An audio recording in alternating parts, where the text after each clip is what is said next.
I need a shave. Hello to all the friends out there in YouTube land. It's your good buddy Philtastic Phil here, and Hi. my beautiful wife and my little girl. Welcome back to the channel. Oh, this is a different camera angle, so I have to get used to it here. So we just finished the finale to X-Men 97. There is a lot to unpack. Before we do that, my wife, the skeptic, what are your thoughts on this episode? Absolutely no. You didn't like anything about it? No, Nothing whatsoever. not really. You didn't like the parent bond you saw between. That was okay, yeah.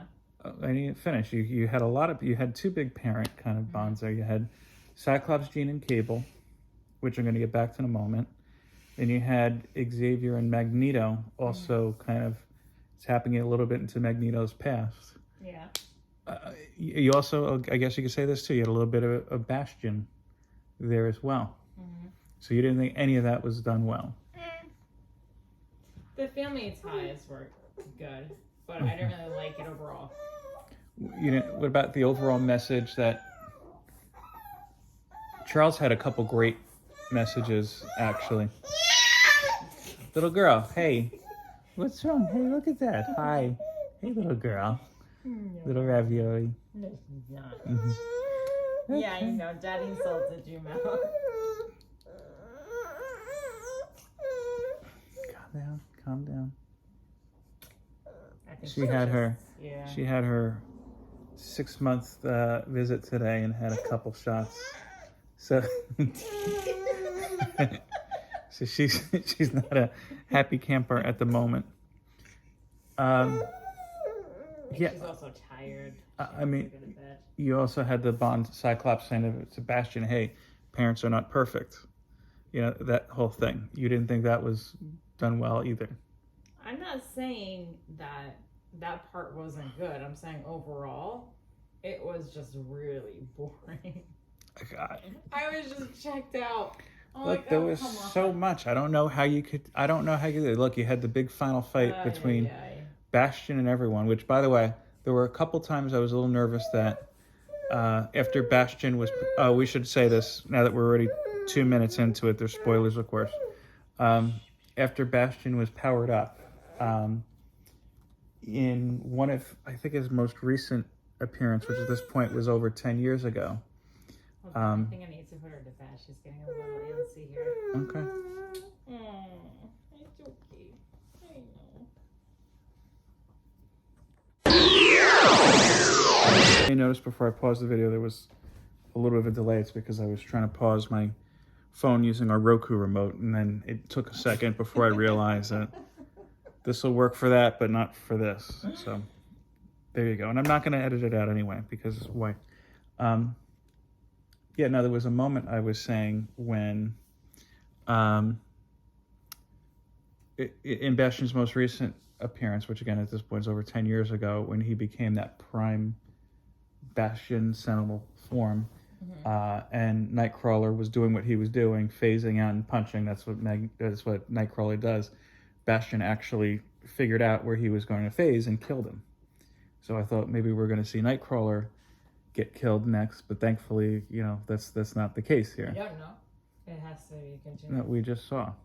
You don't know No. what's going to happen after that. What did you think about? You saw some extended cameos from last week's episode, and you saw Silver Samurai again when the magnetic pulse was back on. You saw Omega Red, but it was expanded a little bit. He was with the rest of the Crimson Guard. Yeah, I thought they were trying too hard by throwing all of the characters in there. Yeah, look, you had a lot. It was like a huge mess. No, because they were trying to like a show. Halloween party. They were trying to show that it was a global conflict, that you had everybody doing their part, and that's kind of It was just a lot. not during Operation Zero Tolerance, but during Onslaught. That's what happened. You had all of the heroes helping. You saw Tony Stark and Captain America in the bunker in the White House, though I don't think they would be there. I know that kind of didn't make sense to me. I would agree with you, though, that it felt like every time Morph was on screen, it was to just change into a different character. And that, look, I understand that's his powers. But like when he can't comes out of the Sentinel, he turns into Sauron. Sauron is a goofy X-Men villain. He looks like a pterodactyl. I don't even know if you noticed that. Yeah. And again, right after that, there was that line was, well, if the asteroid hits the Earth, it's kind of like how the dinosaurs died. So I kind of see that. But then you saw him turning in at one point into Reed Richards for a split second. There was at least another one in there too that I'm not thinking of. So I'd agree with you a little bit on Morph. What were your thoughts on, let's see, you didn't like the cameos. Trying to think. What are your thoughts on how everything ended with Jean being brought back by the Phoenix Force? I thought that part was okay. And what about that nice kind of scene with Jean and Cyclops projecting themselves in the diner with Cable? I like that part too. Yeah. But overall, I kind of thought it was kind of reminiscent of the movie Infinity War. Because there are like so many characters involved. They're fighting a war, and it was just so much going on. Black Panther was there too. I forgot. And what? Black Panther was there, and his father was there too. Yeah. Cloak and Dagger, Daredevil, Doctor Strange. Yeah. It was just too much. Well, no, I thought that their inclusion was important because again, it showed that there was a big kind of global thing. But why don't we talk about the ending for a moment? Because this part, I think, is kind of key. I had seen an article where the headline was that the X-Men 97 was a well-done series, but they're burning through all of the quote-unquote good storylines. First, I don't think... I think this version of Bastion and Operation Zero Tolerance was done much better than what was in the books. Fatal Attractions, I like the book better, but I see how they made it work here. But the way everybody thought it was going, where Xavier and Magneto were going to birth Onslaught, it doesn't look like that's the case here, at least. We could be wrong, seeing that they're both stuck in the past. But there's a couple interesting things here. So you see one portion of the team is back in ancient Egypt, which I pointed out to you. That's Apocalypse. You see, there was a limited series. I remember I quite liked it. Steve Gross did the arc called Rise of Apocalypse, where you saw basically how Apocalypse came to be. He was a slave that rose through the ranks, and then where you see Scott and Jean, and I pointed out to you that that's their daughter is the mother Ascani, and I don't know if you put two and two together, but that was Cable when he was sent to the future, the boy at the end. Right. There was, I think we talked about this before too, there was a limited series called The Adventures of Cyclops and Phoenix, where on their honeymoon, they magically got sucked into the future, where they basically helped raise Cable. And that's kind of what he was pointing out, was like, oh, these two rebel leaders that assisted us. That's what he's referring to. So I think it's kind of interesting that they are conveying those storylines. But, one other thing too, real quick towards the ending, I think you just even hear it on the TV. You hear Trask is running against the President Kelly, and he's gaining on him. And then Bishop and Forge are talking. One of them mentioned that there are reported sightings of Magneto somewhere in I think Bolivia or South America. Mm-hmm. At the end of Fatal Attractions, Magneto's brain was shut down. Mm-hmm. And then a younger version of Magneto had appeared in a monastery, actually, I think in Chile. And they just called him Joseph, was his name. So I'm wondering if they're kind of dashing that into there too. I think it's, well, let me ask you, what do you think of Forge and Bishop, not only teaming up, but Bishop making it like, hey, we have to reform the X-Men? I mean, I really didn't think much of that part. Well, I don't know if you noticed. So what does that mean? There was a big poster up behind Forge. It's like, okay, that's great. Where it showed the pictures of all the X-Men. Yeah. And each of it said presumed dead. Right. That's kind of a callback to Days of the Future Past, the actual comic book poster. Mm-hmm. And you did see some mutants we haven't met yet, or we're not in X-Men 97. that didn't have anything on them, like Colossus. Dust was one which I was kind of surprised to see, because she really hadn't been introduced in an animated series, and she's not really a popular member of the team. They introduced her before Ms. Marvel, but not too far before. I forgot where she was from, but she was an Arab mutant that's why she's in a burqa, and she can basically break her body down into dust and reform it. So I'm interested in seeing what's happening there. But, one thing... Oh, there is another detail I wanted to touch on. I don't know if you noticed this. Did you notice that when Rogue and Nightcrawler were fighting the Bastion, they were crashed into the moon, and you saw all those ancient structures? Yeah. Did you give that any thought? No. There's 2 entities that live on the moon. You've seen both of them. Do you want to take a guess? No. One of them, I'll tell you, is a mainstay in the Marvel animation series. I guess, right? One of them is the Watcher, though I don't think they were referring to the Watcher, because you would have seen the Watcher hidden somewhere unless it was like a blink and you miss it type of appearance. The other are the Inhumans, who live basically on Attila, which is the other side of the moon that we could never see.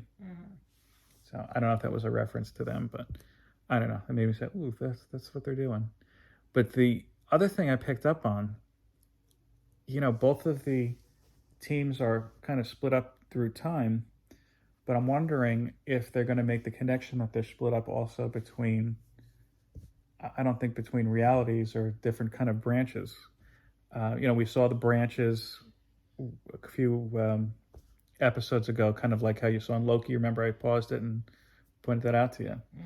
And I bring this up because the next Marvel film is going to be Deadpool and Wolverine, where I've surmised, or my guess is that it's going to be, and at this point a lot has been said about it, but you can go back and see, it's going to be kind of a version of Time Runs Out, where these worlds are colliding into each other.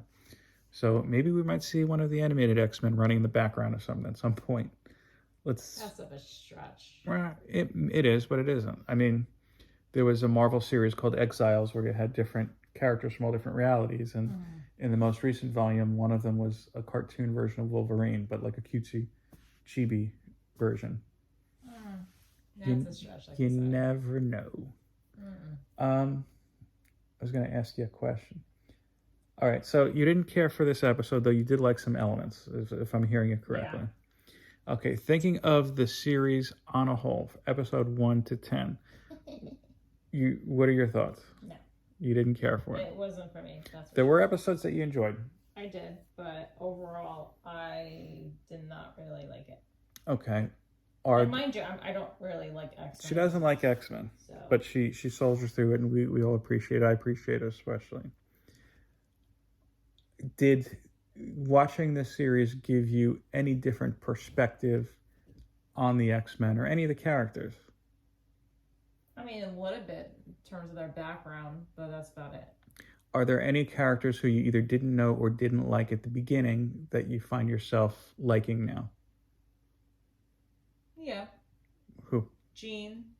You didn't know, or you didn't know enough about? I didn't know enough, but I learned a lot more from this series, I guess, including Jubilee. And Nathan. Cable? Yeah. Yeah, he comes off as vastly different than the Cable that you saw in the second Deadpool series. It definitely gives you like a different background as to, who he is and how he got his powers and everything. So I thought that was well done. Well, that's the beauty about mutants. They don't need to have hey, this happened and now I have this power. It's, oh, you were, as Lady Gaga says, born this way. Right. But when you're watching the movies, like, you don't understand that. You just kind of watch it. No, like, they kind of really get the background, so to speak. They kind of go into the X-Men movies, at least the early ones. Yes, they do that. Not as much as this one, though. This one I thought was a little bit more into it. No, think back to at least the first two X-Men movies. You didn't see the second one, but think back to the first X-Men film. And that's Xavier's one of his big things. Patrick Stewart, one of his big soliloquies is all on that. In fact, I think when we first see him, he's talking about mutants. It's been a while since I've seen the film. And I thought they actually expanded on Sinister. Is that Sinister's background? Yeah. I thought that was well done. Now, Sinister, what's interesting is if you go back to the original animated series, it was actually a 2-episode arc where they went into his background because he technically wasn't born a mutant. That he became kind of a... I was thinking about this earlier today because I drew that picture of Sinister. He became kind of like a failed experiment or an experiment of Apocalypse. Yeah. Or actually of himself, because he met Apocalypse, who you're seeing here, and kind of went from there, experimenting with Celestials and whatnot, and making himself basically into Sinister. And you got a little bit of that, I think, too, with the whole DNA thing. I don't think he really does that, but it worked. Yeah. Which, ironically, by the way, and I don't know if they're going to head into this, the sequel to the original Adventures of Cyclops and Phoenix series was the Further Adventures of Cyclops and Phoenix, where you saw, I could be wrong, this might be a sequel to the Apocalypse series when I think about it, but you saw Apocalypse still going by Ensaba Noor in Victorian London, meeting Nathaniel Essex, Mr. Sinister, and how he came about. It was very Mary Shelley and Jack the Ripper type of thing, if I remember correctly. Again, it's been a while since I've read that too. What about some of the villains? Did it give you any perspective? Well, I mean, Bastion was a new character for you. And again, I think they did Bastion here better than they did in the comics. Voiced by the guy from The White Lotus. Yeah. What were your thoughts on Magneto and the things they did to his story? I thought that was interesting. Mm-hmm. I thought I got like a different perspective than anything else I have seen. Like, I'm trying to think what we seen him in terms of movies we watched together. Magneto? Yeah. Just about every single X-Men movie. Okay, yeah. Yeah. So I thought this was a little bit more descriptive, I guess, or more like involved in terms of like, I mean, to be fair, character. To be fair, in a 2-hour movie, you could only tell so much, without sacrificing the rest of the plot. I'll say this: X-Men First Class, I'd say one of my top. It's in the top 3 favorite X-Men films of myself. I'm saying this, the Team X-Men movies. I think they did Magneto's origin the best. And I know I talked about it on Joe's channel, but Magneto Testament, if you ever want to read a great limited series, you can even get in a hardcover book, does, I think, the best telling of Magneto's story and really tying it more into real life events, namely the Holocaust.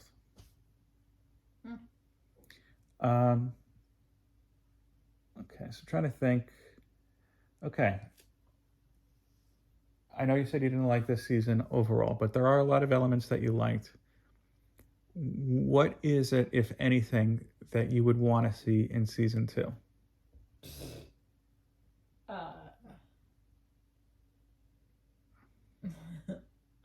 That's a tough one. I don't know. Well, let me ask you, both of these kind of detours into different times, did you find that kind of an interesting spot to leave them in? Yes and no, because it's kind of like, okay, where are you going from here? How is this going to be any different than what we've seen before? Is it going to be predictable? Is it going to be different? So it's hard to say based off on how it ended. And it kind of ended abruptly, I thought. It just didn't cliffhanger. It just didn't really give you any clues whatsoever. Like, it's like, oh, here it is. We're just going to end it right here. Mm-hmm.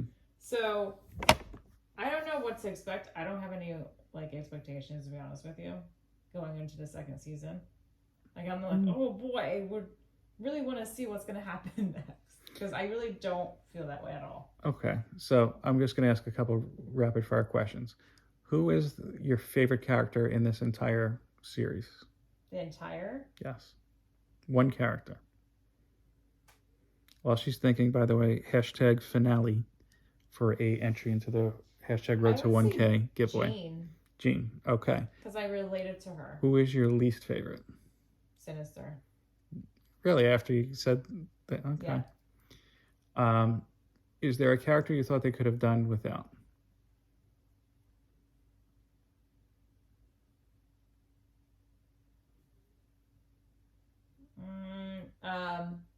What's that guy's name? The Jubilee's boyfriend. Sunspot? Yeah. Yeah, I mean, to be honest with you, he's not a character I like. During Fatal Attractions, by the way, he became a bad guy by the name of Rainfire. Because I don't know what he really added to the whole show. Well, I mean, he kind of took Jubilee's spot from the original series where he was the newbie just kind of learning things. And then he became more of a love interest for Jubilee. But did I miss the part where he was involved in this last episode? He didn't appear in the last episode. He did. He and Rogue turned on the X-Men to join Magneto. Was fighting with them? Briefly. I didn't catch that. That was one thing I didn't really like about this episode was I felt like Rogue came out with this whole soliloquy. Oh, we're one team. I was like, you just gave up like 10 minutes ago. Mm-hmm. Yeah. But that's one thing I've always noticed about the X-Men is that they seem to, with one exception, when people turn their back on them, like Colossus, for example, they seem to welcome them back with arms open. And I understand that. But one of the things I was happy about with the Krakoan Age is seeing that they realized Sabretooth could not be saved. But that's a whole nother story. Overall, I really enjoyed the episode. She didn't. I thought it was a great series. Looking forward to season 2. Oh my god. No. Job well done. Yeah, okay. Any parting words you want to give the people? Don't waste your time. Absolutely not. These are people who've watched us talk about a cartoon from our living room for 10 episodes now, honey. There is no such thing as a waste of time. No, I thought season was a waste of time. I think that we're always going to have this difference, but yeah. You know what? It's just like here's how I can wrap it up in a nice way. Just like Charles and Magneto in Magneto's head, that was a bar in the middle of a flood. Nice little cameo by the children, by the way. Our differences are what bind us. Is it? Mm-hmm. Mm-hmm. And by the way, you were wrong about Wolverine. He was still knocked out pretty much. But we'll have to say that for another time. Peace, love, and comics.